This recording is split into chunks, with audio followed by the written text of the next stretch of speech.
성도 여러분 안녕하십니까? 2025년 1월 13일 목요 새벽 말씀 함께 나누겠습니다. 함께 나누실 하나님 말씀은 누가복음 2장 41절에서 52절까지입니다. 본문은 예수님의 유년 시절에 일어난 성전 참배 후 일어난 사건을 기록하고 있습니다. 본문을 통해서 성도는 마음을 다해 주님을 섬겨야 함과 신앙과 삶은 분리되지 않음에 대해서 묵상하겠습니다.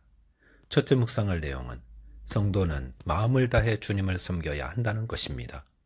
본문 41절에 보시면 그의 부모가 해마다 6월절이 되면 예루살렘으로 가더니라고 하였습니다. 예수님의 부모인 요셉과 마리아는 해마다 6월절에 예루살렘으로 올라갔습니다. 그것은 율법을 따르는 것이었습니다. 율법에 따르면 이스라엘 백성들은 6월절 명절에 반드시 예루살렘에 올라가게 되어 있습니다. 예수님이 자라신 요셉과 마리아의 가정은 어떤 가정이었겠습니까? 하나님의 말씀이 가르치는 바를 따라 아이가 태어나면 8일 만에 할례를 행했고 산모의 정결 예식을 행했고 율법에 따라 아이를 하나님께 드리는 예식을 행하는 말씀 따라 사는 가정이었습니다. 성도들의 가정은 어떤 가정이 되어야 하겠습니까? 돈 많은 가정이나 세상적으로 성공한 가정보다는 하나님 말씀을 따라 사는 가정이 되시기 바랍니다. 우리 가정을 움직이는 힘은 하나님의 말씀이 되게 하라는 것입니다. 말씀을 따라 사는 가정은 말씀의 인도함을 받는 가정입니다. 오늘날 가정의 위기는 물질의 부족 때문에 오는 것이 아닙니다. 그 말은 돈 없어서 가정이 무너지는 것이 아니라는 말입니다. 물질이 부족하면 불편함이 많을 것입니다. 그럴 때에 성경 말씀을 따라 근검전략하고 가진 바를 족하게 여기며 가족을 서로 아끼고 붙잡아주면 됩니다. 가족 가운데 건강을 잃은 사람이 있으면 가정이 위기를 맞는 것 같습니다. 물론 그 어려움을 헤쳐나가는 과정은 힘들고 어렵습니다.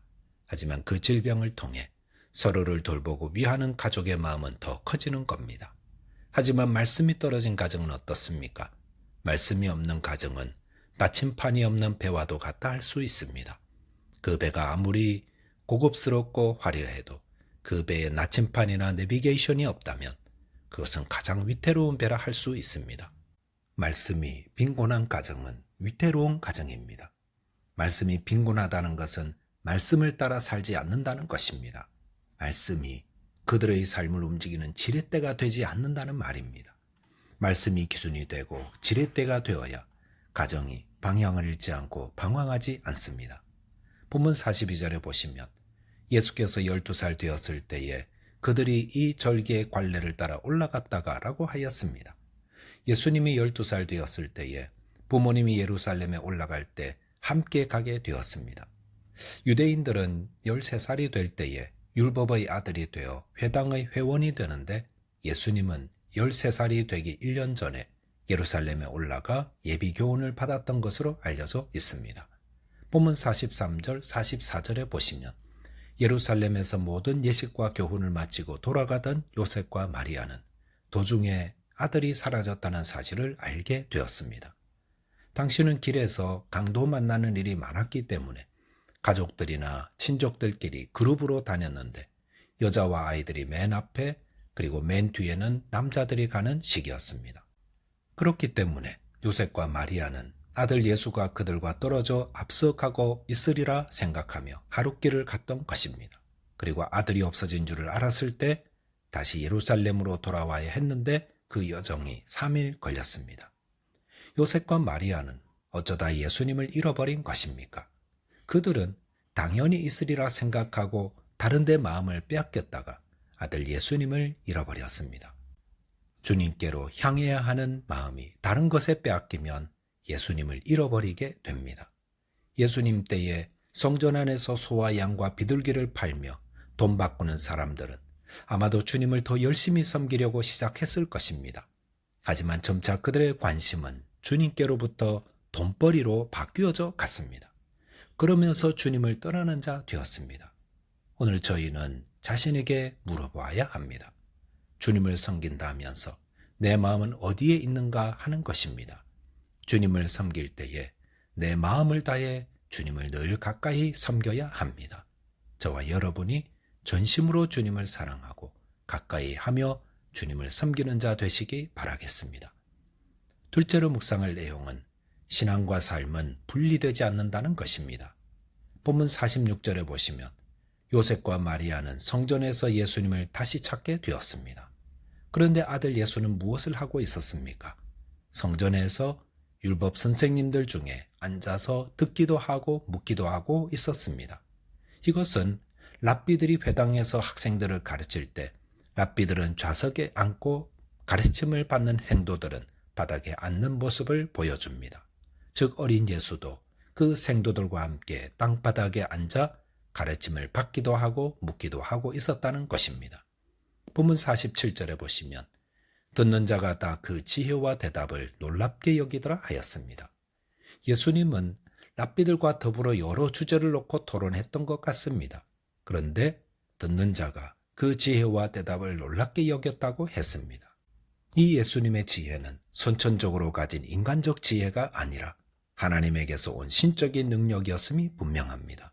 왜냐하면 예수님이 공생애 때 말씀을 전하실 때도 듣는 자들이 놀라워했기 때문이었습니다. 본문 48절에 보시면 그 부모가 보고 놀라며 그의 어머니는 이르되 아이야 어찌하여 우리에게 이렇게 하였느냐 보라 내 아버지와 내가 근심하여 너를 찾았노라 라고 하였습니다. 3일 동안 예수님을 찾아다녔던 요셉과 마리아는 아들을 다시 찾은 기쁨과 또 속상함 때문에 어찌하여 우리에게 이렇게 하였느냐라고 물었습니다. 그런데 이 물음에 대해 예수님은 무엇라 대답하셨습니까? 본문 49절에 보시면 예수께서 이르시되 어찌하여 나를 찾으셨나이까? 내가 내 아버지 집에 있어야 될 줄을 알지 못하셨나이까 하시니라고 하였습니다. 여기 보면 예수님은 성전을 아버지 집이라 하였습니다. 그리고 내가 내 아버지 집에 있는 것이 당연하다고 대답하셨습니다. 이것은 예수님이 12살 때 이미 자신을 하나님의 아들이며 메시아로 자각하고 계셨음을 말해줍니다. 본문 51절에 보시면 예수께서 함께 내려가사 나사렛에 이르러 순종하여 받드시더라. 그 어머니는 이 모든 말을 마음에 두니라 하였습니다. 이 본문은 자신을 하나님의 아들이요 메시아로 자각하고 계셨던 예수님의 어린 시절이 어떠했는지를 잘 보여줍니다. 예수님은 나 메시아야 이렇게 거만하게 지낸 것이 아니라 겸손하며 순종하여 받드셨다고 하셨습니다. 여기서 받드시더라라는 말은 일회적 사건이 아니라 계속적으로 반복되는 행위를 말합니다. 즉 예수님은 자라시는 동안 육신의 아버지 부모에게 늘 순종하는 자세를 지녔다는 것입니다. 이미 12살 때에 자신을 하나님의 아들이요 메시아로 착각하셨던 예수님이 33살이 되는 시간까지 부모에게 대해 지니셨던 태도는 순종이었습니다. 이것은 얼마나 아름다운 모습입니까? 예수님은 자신이 하나님의 아들이요 메시아이심을 자각한 후에도 요셉과 마리아에게 순종하며 받으셨다라고 했습니다. 이런 예수님의 모습을 저희가 본받아야 합니다. 성도는 은혜를 받을수록 자신이 하나님의 자녀임을 더 확신할수록 가까이 계신 부모님과 가족과 형제, 이웃들에게 잘해야 합니다. 더 잘해야 합니다. 그들에게 순종하며 받들어 섬기되 자식으로서, 형제로서 또 이웃으로서 더욱 칭찬받는 자 되어야 합니다. 신앙과 삶은 절대로 분리되지 않습니다. 오히려 더 믿음이 커질수록 우리의 삶은 더욱 풍요롭고 더 아름다워집니다. 본문 52절에 보시면 예수는 지혜와 키가 자라가며 하나님과 사람에게 더욱 사랑스러워 가시더라 하였습니다. 예수님은 하나님의 아들이시면서도 사람으로서의 자리를 잊지 않으셨습니다. 우리가 은혜로 구원받고 하나님의 자녀됨을 확신한다면 가까이에 있는 분들에게 더 잘해야 합니다. 자녀는 더 자녀다워지고 부모는 더 부모다워지며 형제에게는 더 형제다워야 합니다.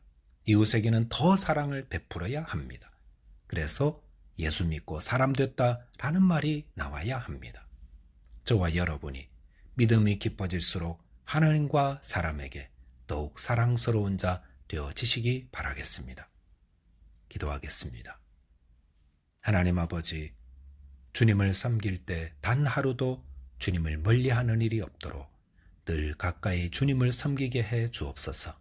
또한 하나님과 사람들에게 사랑과 존경을 받는 믿음의 사람 되게 해 주옵소서.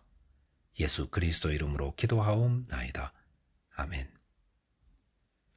오늘도 믿음 안에서 승리하는 하루 되시기 바라겠습니다. 감사합니다.